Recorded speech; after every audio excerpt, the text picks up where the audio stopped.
హల్లెలూయా. దేవునికి మహిమ కలుగును గాక. ఆమేన్. ప్రభు అయిన యేసుక్రీస్తు నామంలో మీకు అందరికీ వందనాలు, శుభాలు.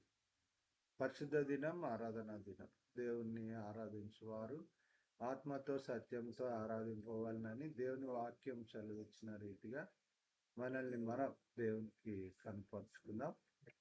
హల్లెలూయా. ఈ పరిశుద్ధ దినం, ఆరాధనా దినం. దేవుణ్ణి ఆరాధిద్దాం.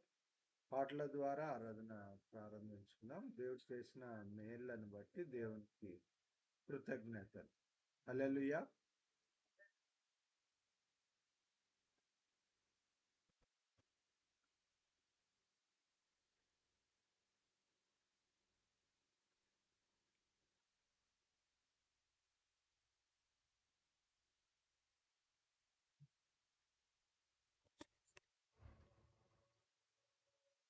సుమధుర స్వరముల గానాలతో వేలాది దూతల గళములతో కొనియాడబడుతున్న నా యేసయ్యా నీకేనా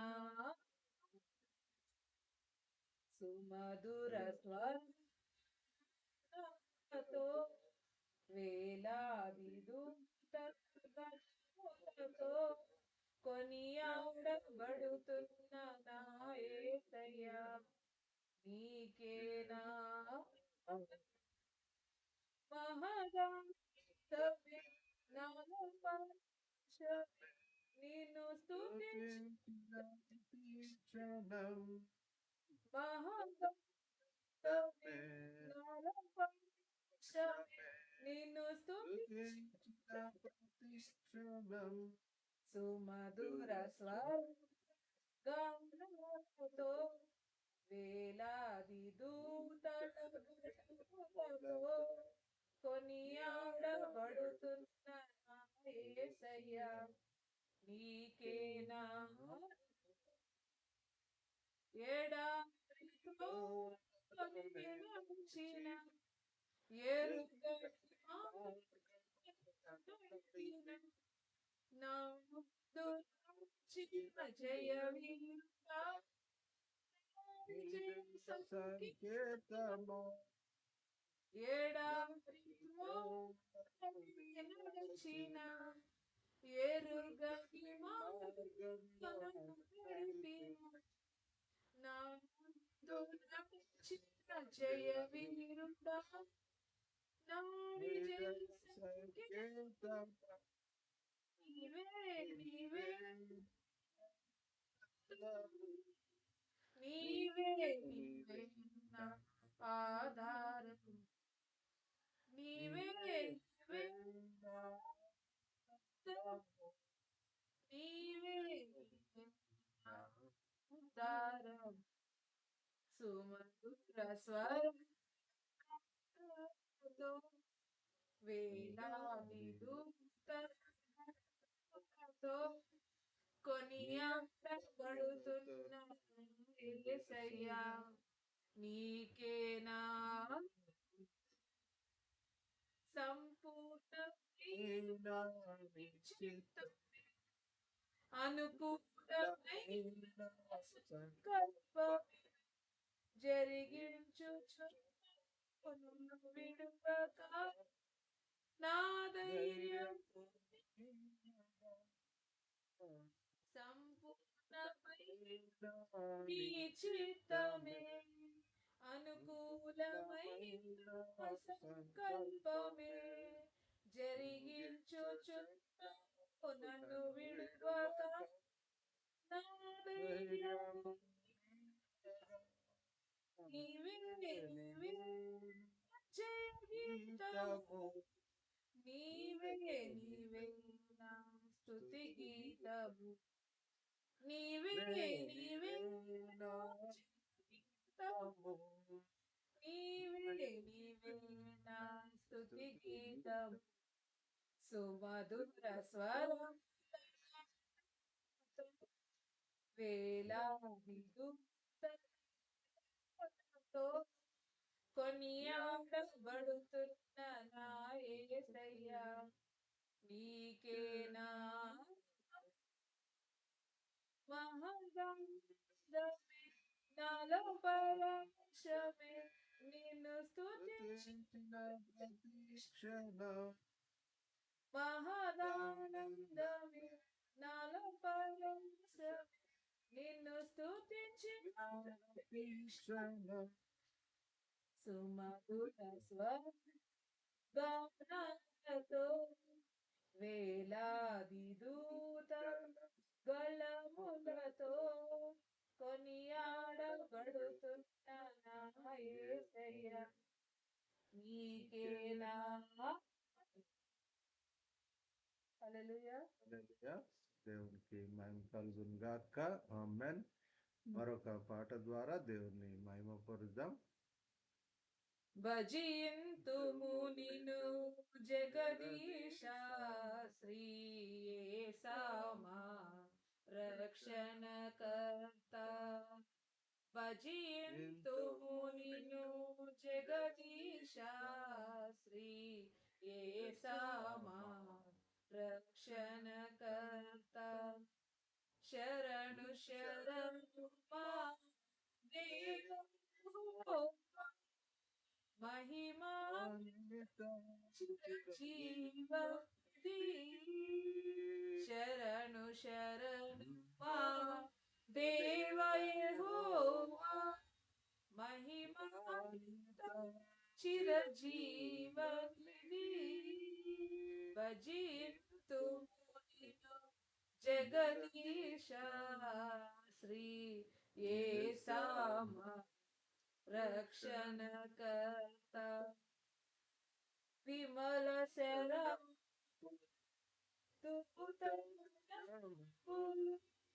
చూడగానే తేజోనిధి విమల శరా చూడగానే తేజోనిధి మాయకములై సిలువ ప్రాణుపై దీనుడవై మరణించితివే మాయగములకై సిలువ ప్రాణుపై దీనుడవై మరణించితివే శరణు శరణు దేవ యెహోవా మహిమా చిరజీవతి శరణు శరణు మా దేవ యెహోవా మహిమా చిరజీవనిధి భజింతు జగదీశ శ్రీ యేసమా రక్షణకర్త భజింతుము నిన్ను జగదీశ శ్రీ యేసమా రక్షణకర్త ప్రప్రథముడమరి కడపటి వాడ మృతుడై తికిన నిరత నివాసి ప్రప్రథముడమరి కడపటి వాడ మృతుడై తికిన నిరత నివాసి నీ భజనయేమా జీవాధార చేకొనవే మా స్తుతి ధూపం నీ భజనయేమా జీవాధార చేకొనవే స్తుతి ధూపం శరణు శరణు మా దేవ యెహోవా మహిమా చిరజీవనిధి శరణు శరణు మా దేవుని యెహోవా మహిమా చిరజీవనిధి భజింతుము నిన్ను జగదీశ శ్రీ యేసమా రక్షణకర్త. హల్లెలూయా. హల్లెలూయా. దేవుని వాక్యము పరిశుద్ధ గ్రంథము కీర్తన గ్రంథము 58వ కీర్తన 11వ వచనాన్ని చదువుకుందాం.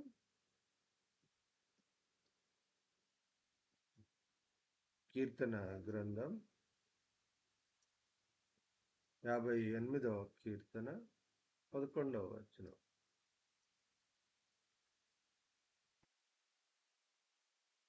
కావున నిశ్చయముగా నీతిమంతులకు ఫలము కలుగుననియు నిశ్చయముగా న్యాయం తీర్చు దేవుడు లోకంలో నున్నాడనియు మనుషులు ఒప్పుకొందురు.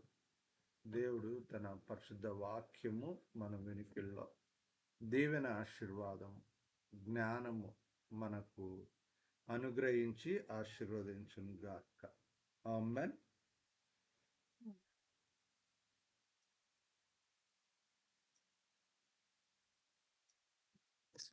ఆమేన్.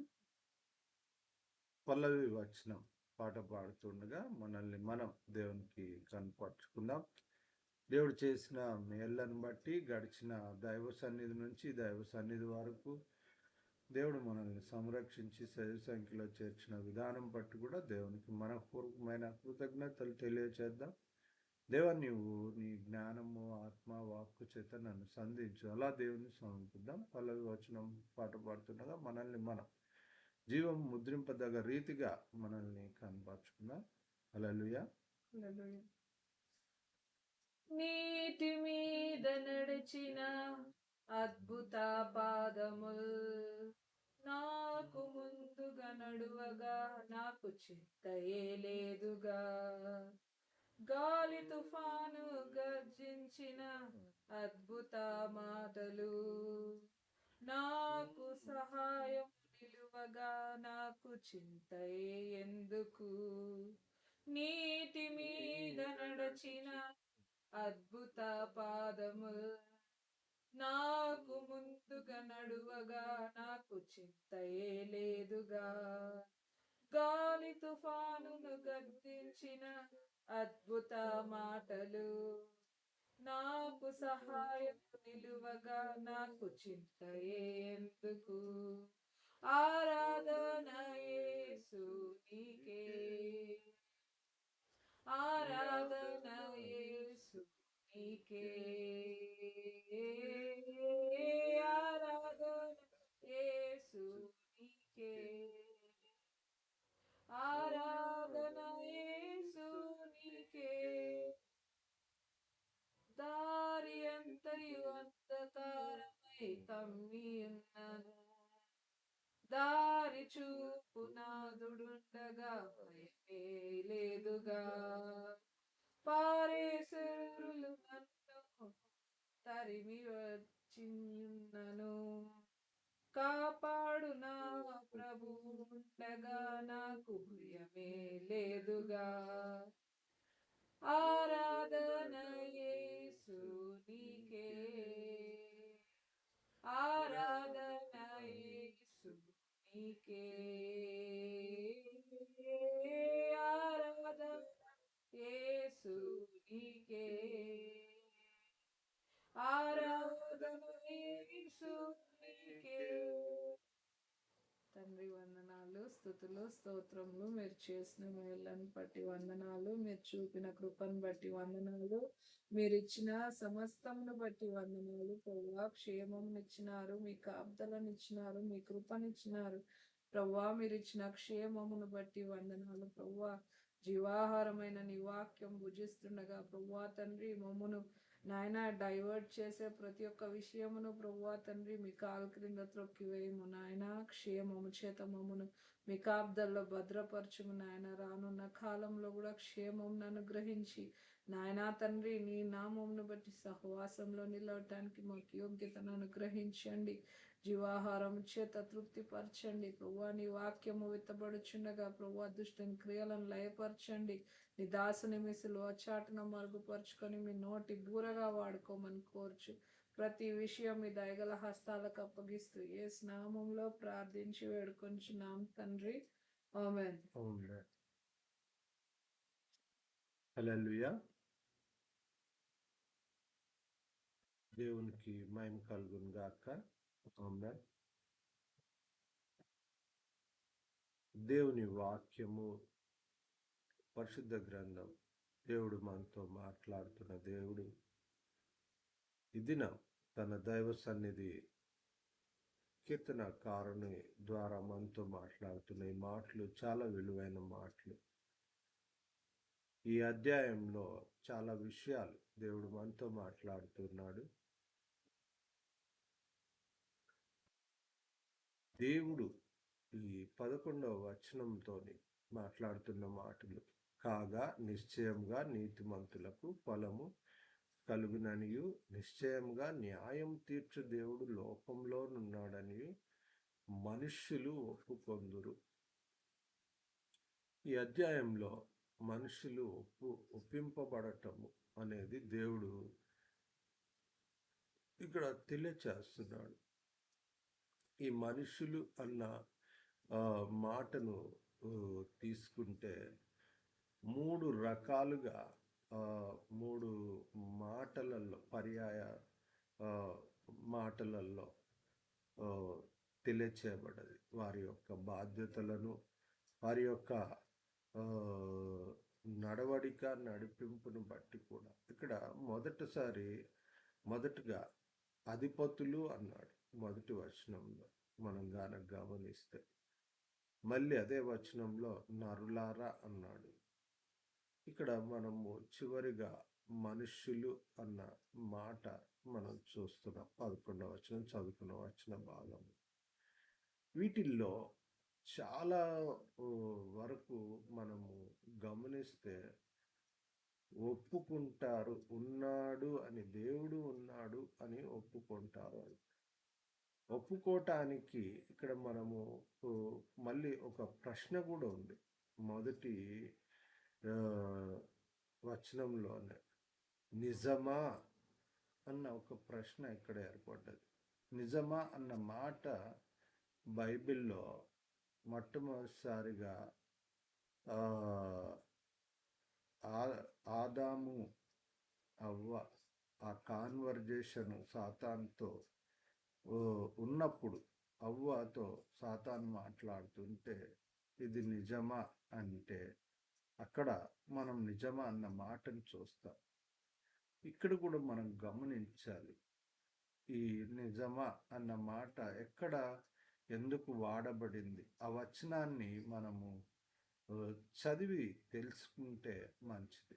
మొదటి వచనంలో 58వ కీర్తనలో కనుక నిజమా అన్న కనుక ఇక్కడ 3 విషయాలు ఈ అధ్యాయంలో మనం గమనిద్దాం. 1 మాట, 2 తీర్పు, 3 ఫలం. ఈ 3 మాటలు, మాట అన్న చోట చాలా ప్రాముఖ్యత మనము గమనిస్తున్నాం. ఇక్కడ ఈ మాట అన్నది తన అంతరార్థంలో నుంచి, అంటే హృదయపూర్వకంగా వస్తుందా లేకుంటే క్యాజువల్గానే వచ్చేస్తుందా అన్నది చాలా ప్రాముఖ్యమైనది. అందుకనే ఇక్కడ దాని డిస్క్రిప్షను, అంటే దాని ఎక్స్ప్లెనేషన్ చాలా అర్థవంతంగా మనము ఇక్కడ చూడగలం. పరిశుద్ధ గ్రంథాన్ని మనం గమనిస్తే ఆ మాట ఎలా ఉంటుంది అన్నది చాలా జాగ్రత్తగా మనము తెలుసుకోవాలి, నేర్చుకోవాలి అనుకుంటే 3వ వచనంలో తెలియచేశాడు కీర్తనకారుడు. దేవుడు మనతో మాట్లాడుతున్న మాటలు కనుక ఎలాంటి మాటలు ఎప్పటి నుంచి ప్రారంభించబడ్డాయి, అవి ఎలాంటి ప్రభావాన్ని కలిగి ఉంటాయి అన్నది తెలియజేస్తుంది. కాబట్టి దీంట్లో ఉన్న విషయం ఏంటి అంటే హృదయపూర్వకంగా ఆ మాట ఏది ఇక్కడ మళ్ళా గమనించాలి. హృదయపూర్వకంగా మంచి చేయొచ్చు, హృదయపూర్వకంగా చెడ్డ కూడా చేస్తున్నారు. అందుకనే 2వ మాట తీర్పు అన్నది ఉంది. తీర్పు అనేది ఉండేది కాదు. ఎక్కడ ఇది నిజమా అన్న మాటలో మొట్టమొదటి మానవుడు పడిపోకుండుంటే, ఆదాము అవ్వ పడిపోకుంటే తీర్పు ప్రస్తావనే లేదు. ఎందుకు అంటే దేవుడు మానవుడు మాత్రం ఉంటాడు. దేవుడు చెప్పింది మానవుడు వింటాడు. దేవుడు చెప్పింది మానవుడు వింటున్నాడనే ఇది నిజమా అని సాతాను యొక్క ఒక చిన్న ప్రశ్న మానవుని యొక్క స్థితిగతులను తల్లక్రిందులుగా చేసింది. ఏదేను నుంచి భూమి మీదకి తీసుకొని రాబడింది. అందుకు తీర్పు మొదలయ్యింది. దానివల్లనే తీర్పు మొదలైంది. అంటే ఏంటిది? హృదయపూర్వకమైన కాఠిన్యంతోని మాట ఉంటుందా? హృదయపూర్వకమైన మంచిని మేలును నెరవేర్చేదిగా ఉంటుందా అన్నది చాలా జాగ్రత్త పడాలి మనం ఇది. ఎందుకు అంటే అది మనల్ని తీర్పులోనికి తీసుకొని వస్తుందా, ఆశీర్వాదంలోనికి తీసుకొని వస్తుందా? అందుకనే ఈ తీర్పు ఏం కోరుకుంటుంది అంటే నీతిని, న్యాయమును కోరుకుంటుంది. ఈ తీర్పులో నువ్వు విజయం పొందాలి అంటే ఆ నీతి న్యాయములను మనము నెరవేర్చే బిడ్డలుగా ఉండాలి. కానీ ఇక్కడ ఆ నీతి న్యాయములు నెరవేర్చకపోవటానికి కారణం ఏంటి అంటే మళ్ళీ హృదయమే. ఆ హృదయం ఎందుకు అంటే మొట్టమొదటిదిగా చెవులు మూసుకోవటం. అంటే ఎందుకు చెవులు మూసుకోవాల్సి వస్తుంది? చెప్పింది వినకుండా, మంచి మాట వినకుండా, మరి చెడ్డ మాటలు కానీ, పలకగూడని మాటలు కానీ, మంచి మాటలు కానీ మనం చెప్తున్నప్పుడు చెవులు ఎవ్వరు మూసుకోరు. గమనించాలి. చెవులు ఎప్పుడు మూసుకుంటాము అంటే మంచి మాటలు చెప్పినప్పుడు, వినాల్సినేటివి, తెలుసుకోవాల్సినేటివి, అవి ఒక గొప్ప కార్యాన్ని చేసే మాటలు చెప్తున్నప్పుడు అస్సలు పట్టించుకోము, అస్సలు వినకుండా ఉంటాం. అందుకనే ఇక్కడ హృదయపూర్వకమైన చెడుతనము అన్నది గమనించాలి. దీని ఇంకొక డీప్ స్టెప్ ఏంటి తెలుసా? బలత్కారము అన్నది ప్రబలిపోతూ ఉంది. ప్రియమైన దైవజనమా, ఈ మాట వినకపోవటం, వినకుండునట్లు ఉండటం, ఇది తీర్పులోనికి తీసుకొని వస్తుంది.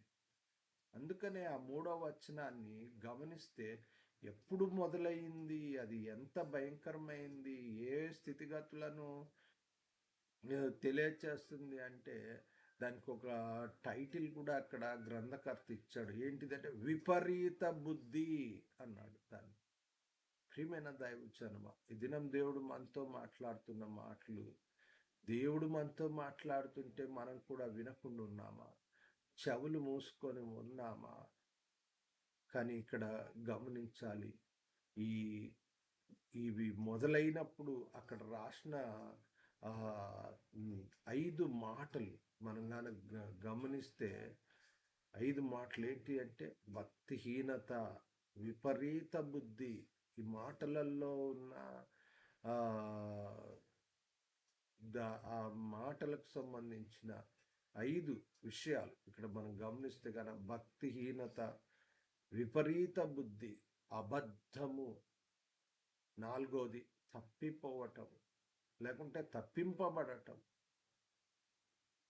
ఇవన్నీ నువ్వు సరి చేసుకోవాలి, నువ్వు మంచివాడిగా ఉండాలి అన్న మాట వినకపోవటానికి కారణం ఏంటి అంటే చెవులు మూసుకోవటం. దాన్ని మనం ఏమంటామంటే చెవులు మూసుకోవటం అంటే చెవిటితనం అంటాం.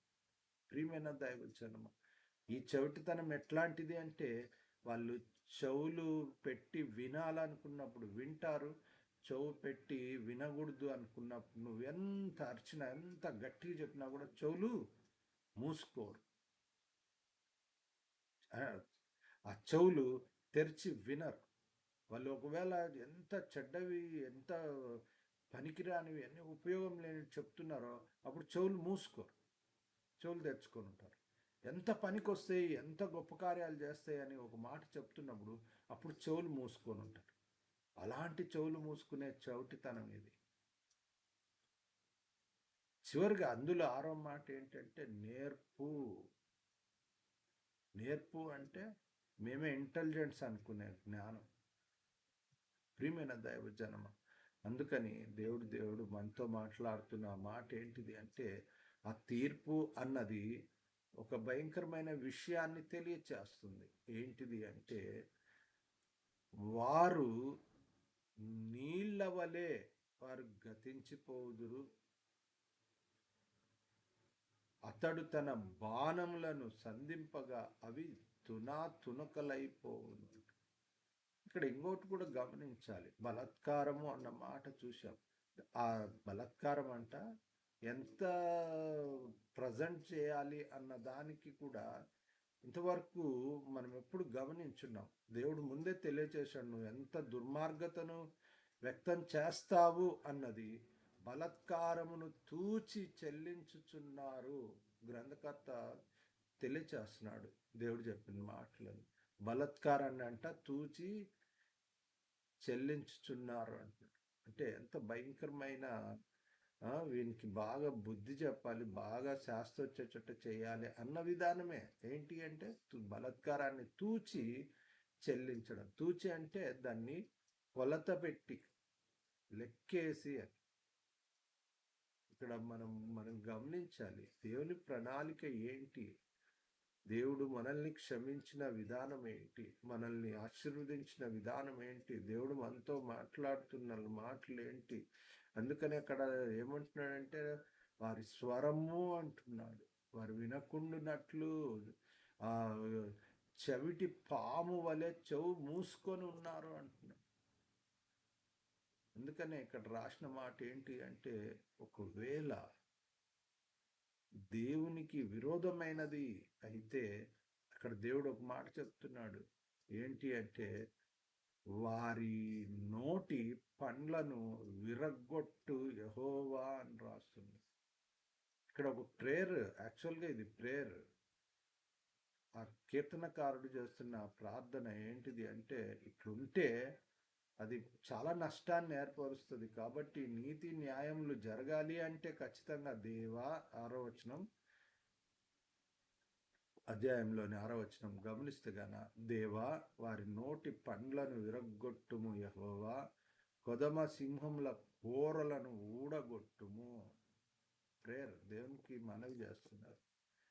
దేవుడు నువ్వు మనవి చేయకపోయినా కూడా నీతి న్యాయములనే విలువిచ్చే దేవుడు, దాన్ని నెరవేర్చే దేవుడు. అందుకనే అక్కడ రాస్తున్న మాట ఏంటి అంటే, తీర్పు అన్న అంశంలో 10వ వచనాన్ని ఒకసారి గమనిస్తే ప్రతిదండన అన్న ఒక పర్యాయ పదం అక్కడ వాడబడ్డది. అక్కడ మనం గాన గమనిస్తే ఆ తీర్పు తర్వాత జరిగే అంశం, ప్రతిదండన కలుగగా నీతిమంతులు చూచి సంతోషించుదురు, భక్తిహీనుల రక్తములో వారు తమ పాదములను కడుగుకొందురు, కావున నిశ్చయముగా నీతిమంతులకు ఫలము కలుగును. నిశ్చయముగా న్యాయం తీర్చు దేవుడు లోకంలో ఉన్నాడనియు మనుషులు ఒప్పుకొందురు.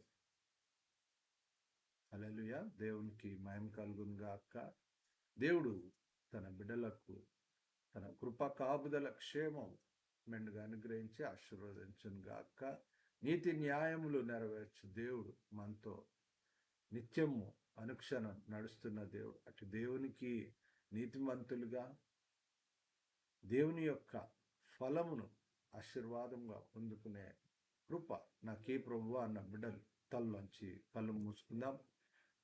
ముగింపు ప్రార్థన, దైవాశీర్వాదము, ప్రభు నేర్పిన ప్రార్థన, సెలవు కీర్తనతో పరిశుద్ధ దినం దైవ సన్నిధి ఆరాధన ముగించుకుందాం. ప్రార్థన చేసుకుందాం, ఏకీభవిద్దాం. తల్లోంచి కళ్ళు మూసుకుందాం. పరిశుద్ధుడ మౌన్నతుడా, సర్వశక్తి మిక్కిల్ దయ ప్రేమ గొప్ప కనికరంగా నీ కృతజ్ఞతలు స్తోత్రాలు. మాతో మాట్లాడిన మాటలను బట్టి మీకు కృతజ్ఞతలు నాయనా. హృదయాంతరంగము ప్రభువా నిన్ను మహిమపరిచేటివి నాయన, హృదయపూర్వకంగా నెరవేర్చడానికి, దాన్ని హృదయపూర్వకంగా వెంబడించడానికి, హృదయపూర్వకంగా నాయన మేము నిబిడలుగా నిన్ను నీతి న్యాయములలో నెరవేర్చడానికి సహాయం దయచేయండి. నీ తీర్పులో నిందారహితులుగా, పరిశుద్ధులుగా, నీతిమంతులుగా తీర్చబడు కృపలో నాయన నీ యొక్క జ్ఞానము ఆత్మ మమ్ములను నాయన బలపరిచి భద్రపరిచి స్థిరపరిచి ఆశీర్వదించి దీవించును గాక. నీ సన్నిధి వాక్యం వింటున్న ప్రతి బిడ్డను నేనా విని విడిచిపెట్టక గ్రహించి నెరవేర్చి నీ కుమార్తెలుగా విజయులుగా నాయన తీర్చిదిద్దినట్లు సహాయం చేయండి. మాతో మాట్లాడిన మాటలు నాయన విలువైనటుగా నాయన మాట తీర్పు అన్న అంశంలో ఫలము ఆత్మఫలం పొందుకునేదిగా, ఫలము అన్న మూడో మాట ఆత్మఫలం పొందుకునేదిగా సహాయం చేయమని మహిమ పొందమని నాయన నీ సన్నిధి నాయన సమీపించి మోకరిస్తున్న బిడ్డలు, ప్రార్థన చేస్తున్న బిడ్డలు, నాయన మా దేవుడు మీరే అంటున్న బిడ్డలు, మీ అందు భయభక్తులు కలిగి నిలిచి నినామమును మహిమపరుస్తున్న బిడ్డలు, ప్రార్థన చేస్తున్న బిడ్డలు, వాక్యం ధ్యానిస్తున్న బిడ్డలు, భయభక్తులు కలిగి నాయన విశ్వాసంలో అంతకంతకు నాయనా నీ నడిపింపును కోరుకొంచిన బిడ్డలు ప్రతి బిడ్డను మీరు కనికరించండి. ఈ భయంకరమైన పరిస్థితులు కాలములు లోకంలో ప్రభువా రాకడకు సిద్ధపడే విశ్వాసము భయభక్తులు నాయన నమ్మకత్వము నాయన క్రైస్తవ విశ్వాస జీవితాన్ని మెండుగా అభివృద్ధి చేయండి. బిడ్డలను బలపరిచి భద్రపరచండి. యేసు రక్తం ప్రోక్షిస్తున్నాం. దయించి అగ్ని ఆత్మ వాక్కు విడుదల చేస్తున్నాం. యెహోవా దైవ సన్నిధి ఆయన యందు భయభక్తులు కలిగి జ్ఞాన నీతి న్యాయములు నెరవేర్చు ప్రతి బిడ్డను విజయాలుగా ఆశ్రయించి సమకూడు మేలు జరిగించి విద్యా ఉద్యోగం లైఫ్ సెటిల్మెంట్ చేతి పని కష్టాత్మమైన ఆరోగ్యేశ్వరం ఆయుష్ ఆత్మ నడిపింపు క్షేమము ఆత్మ నడిపింపు మెండుగా అడుగుల సమయం తలంపు క్రియ ఆలోచన నడిపింపు అంతట్లో మెండుగా అనుగ్రహించి ఆశీర్వదించండి. జ్ఞానయేసు రక్తం ప్రోక్షిస్తున్నాం. దయచి అగ్ని ఆత్మ వాక్కు చేస్తున్నాం. ప్రభువాని బిడ్డలను మీరు ముట్టండి, తాకండి, స్వస్థపరచండి, క్షమించండి, ఆశీర్వదించండి, సమకూడు మేలు జరిగించండి. తిరిగి ఇలాగూ మిమ్మల్ని సమీపించి మయంపరచు పర్యంతం సమకూడు మేలు జరిగించండి. చేసిన మేళ్ళన్ని బట్టి కృతజ్ఞతలు యేసు నామములో ప్రార్థన చేస్తున్నాం తండ్రి, ఆమేన్. చేతులు ఎత్తేద్దాం. ఆమేన్. దైవాశీర్వాదం తండ్రి కుమార పరిశుద్ధాత్మ దేవుని సకలాశీర్వాదం ఐశ్వర్యము సన్నిధి సావసం తోడు నీడ కాపుదల యెహోవా ఉన్నతమైన దేవుని ఆశీర్వాదం సదాకాలం వాక్యం విని గ్రహించి నెరవేర్చి యెహోవా ఉన్నతమైన దేవునికి నీతి న్యాయములు అనుసరించి ఆయన కుమారులు కుమార్తెలకు యెహోవా ఆశీర్వాదం సదాకాలం ఇప్పుడు ఎల్లప్పుడు యెహోవా ఉన్నతమైన దేవుని ఆశీర్వాదం సదాతోడైనను గాక, ఆశీర్వదించును గాక. ఆమేన్. చేతులు చెప్దాం. ఆమేన్. ప్రభు నేర్పిన ప్రార్థన. పరలోకమందున మా తండ్రి నామం పరిశుద్ధపరచబడును గాక, నీ రాజ్యం మాకొచ్చును గాక, నీ చిత్తం పరలోకమందు నెరవేరినట్టు భూమి అందు నెరవేరును గాక. నేడు మాకు కావాల్సిన దినారం మా దయచేయండి. మారణస్తులను మేము క్షమించున్న ప్రకారం మారణం క్షమించు, శోధనలో తెక్కి తప్పించు. ఎందుకంటే రాజ్యం బలం మహిమ నిరంతరం నీవెన్నావు తండ్రి. ఆమేన్. చేతులు ఎత్తేద్దాం. ఆమేన్. సెలవు కీర్తనతో ఈ పరిశుద్ధ దినం దైవారాధన ముగించుకుందాం. ఆశీర్వాదంబుల్ మా మీద వర్షింపచేయుమిషా, ఆశతో నమ్మియున్నాము నీ సత్య వాగ్దాతము. మీద కృమ్మరించుము దేవా, క్రమర ప్రేమ వశంబు కృమ్మరించుము దేవా. ఆమేన్. ఆమేన్.